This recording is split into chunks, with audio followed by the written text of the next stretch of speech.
Are you ready to break free from the doubts and limits holding you back? Welcome to Embrace Your Value, where therapy meets coaching to help you unlock your true worth and take control of your life. Hi, I'm Kristen, a trauma therapist dedicated to helping you heal, break old patterns, and reclaim your power. And I'm Jen, your support coach, here to show you how to set fierce boundaries, embrace self-compassion, and step boldly into the life you deserve.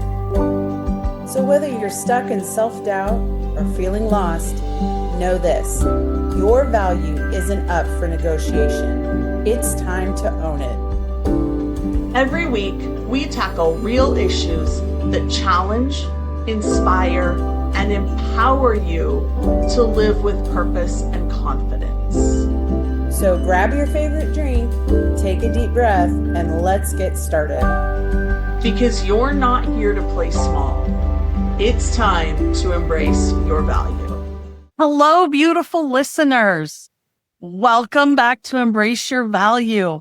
We're in 2026. Can you believe it? It's crazy. Where did 2025 even go? I feel like we just blinked, and we just started this podcast in October of 2024. So I really feel like, oh my gosh, it's crazy. It's been a year and a half and so much fun. So anyways, if you don't know me, I am Jen Anderson. I am your boundaries and belief specialist, and I am here with our insightful trauma therapist, Kristen Burris. Hi, everyone. Welcome to 2026. I also cannot believe that it is already January. 2025 just went by in a blink of an eye. Today's episode is especially for women who feel deeply, meaning you're highly sensitive, you experience emotions vividly. Maybe you can struggle to contain and manage those emotions. So what we would like to do is explore how to regulate those emotions so that they serve you rather than overwhelm you. Feeling deeply is a gift, but it can also bring challenges like emotional overwhelm or fatigue. We're going to give you practical tools, grounding, pacing, boundaries to support your daily emotional wellness. So, how do we understand high sensitivity and emotional experience? A term that has gone around is HSP, highly sensitive people or person. And that is the type of people that we are addressing in today's episode. And that can mean a variety of things, but let's define what we're talking about today. It's a neurological trait where sensory input and emotions register more intensely. This heightened experience can be both enriching because we feel these emotions at a high level. The good ones are great, right? They can also be draining because those lower emotions, those lower vibration emotions can really drain us. I agree 100% with that. And as someone who deals with this myself and has learned to regulate it really well, but I struggled with it for a long time. Even some of the high emotions feel draining after a while because it's like they're so high. There's so much change between the high and the low. So it does really get crazy.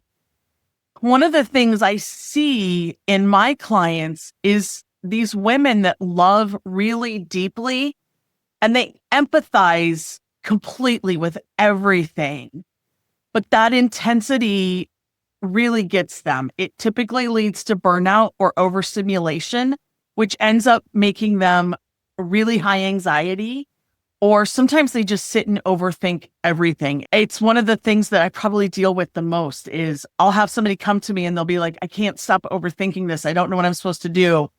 And I just say to them, okay, wait, what's your emotional level? What have you been experiencing lately? And we kind of break it down because typically they're either really excited or they're really upset about something, and the overthinking is what catches them in the middle. So recognizing the need to manage energy and emotions is vital to thriving. Absolutely. And I would say therapeutically, I always encourage my clients to have awareness without judgment, right? Because we get into judgment and then we get into shame, and then that does not in any way help this sensitivity. So understand that this trait is part of your wiring. It's not a flaw. It's not something to be upset with yourself about.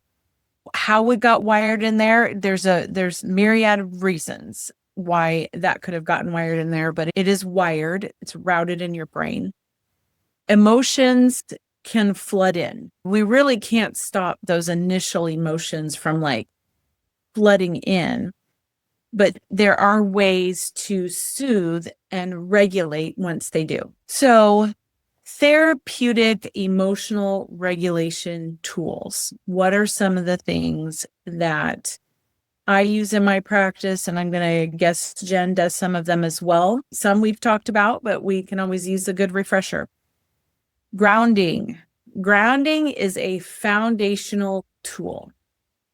So that means things like mindful breathing, focusing on sensory details in the environment. Jen just took a sip of whatever she's drinking, and I bet it's either hot or cold.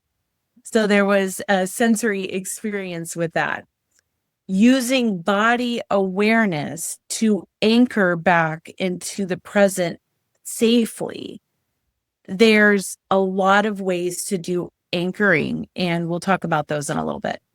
Absolutely. And yes, it's hot tea. So it was definitely something sensory. From a coaching experience, we do pacing a lot, and that means balancing activity with rest, just knowing your limits and recognizing early signs of overwhelm so you can adjust your environment or tasks accordingly. Another thing I do with a lot of my clients, some of them are quite so open to it, and I know, Kristen, you do this as well, is EFT or tapping. And that really helps to bring the nervous system back down and bring yourself back into regulation. Yes. And I would say another layer of this is setting internal boundaries. That is just as important as mindfulness and grounding, because in order to do mindfulness and grounding, we do have to set some boundaries with ourselves and say, okay, I'm going to take this moment and ground, or I'm going to take this moment and be mindful. So in order to do that, we need to know when to say no to others and sometimes to ourselves to protect your emotional energy and learn to communicate your needs effectively. And for those of you listening, you can think of pacing as tuning a radio, adjusting the volume and frequency to find your best emotional signal without static. So you can just really notice where your energy sits, where your emotions sit, and kind of audit them. Like, do I like where I'm sitting in this? Do I need to come down a few paces? Do I need to go up a few more paces? Like, you get to adjust that and you get to decide that. You always have choices when it comes to this. So just please know that.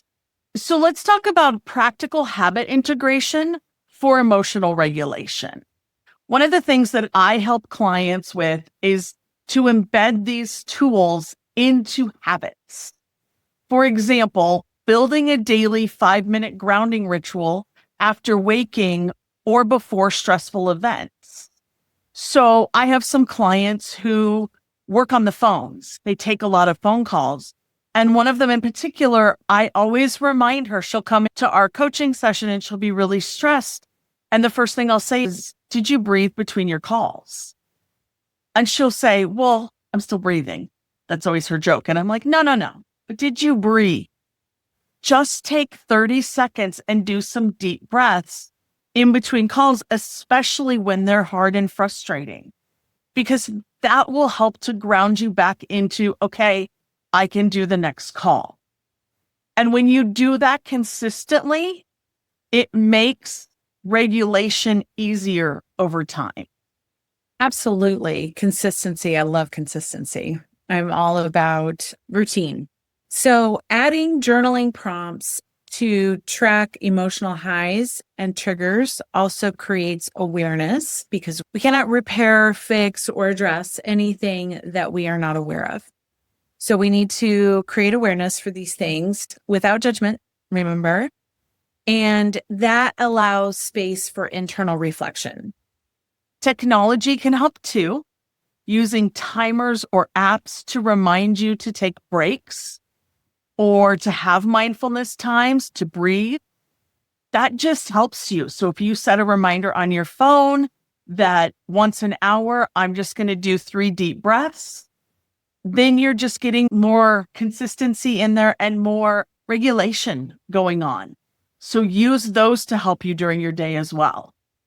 Remember, the goal isn't to suppress the emotions, okay? We cannot control them flooding in, but we can create a supportive container, right, in our body, in our mind, in our spirit, where they can be processed safely. We're not trying to control things, we're trying to accept and then manage without making things worse. Yes, beautifully said. I love that. So if you're a deep feeling woman or man and you're listening to this, I would like to encourage you to begin by trying one grounding technique today. Perhaps just focusing on 5 physical sensations around you for 1 minute. So you can look at something that's the color red, something that you can smell, something that you can taste, something that you can feel, something that you can hear. Any of those things that you can see, hear, feel, taste, smell, touch, those are what you want to be focusing on. And just do it for a minute and see what happens to your mindset and how you're feeling and how your emotions regulate. Absolutely. You know, I love that one. I talk about it all the time. So if you can do that, do some grounding, do some mindfulness, pair that with noticing your pacing and your boundaries this week. So let's just start with a week. Let's just start with 1 week. Be consistent. We have to get some momentum going. See what shifts you can make to nurture your sensitivity. Absolutely. And reach out to us with your experiences or questions. Our email is always in the show notes, and we are totally rooting for you. Thank you for embracing your value and honoring your sensitive self. Until next time, be gentle with yourself and keep growing. Thank you for being here with us today. If today's episode hit home, don't just keep it to yourself. Subscribe, leave us a review, and share this episode with someone who needs to hear it. Because everyone deserves to know their worth. Next week, we're diving even deeper with more insights and tools to help you break free from limitations and live authentically. Until then, keep raising your standards, owning your worth, and embracing your value.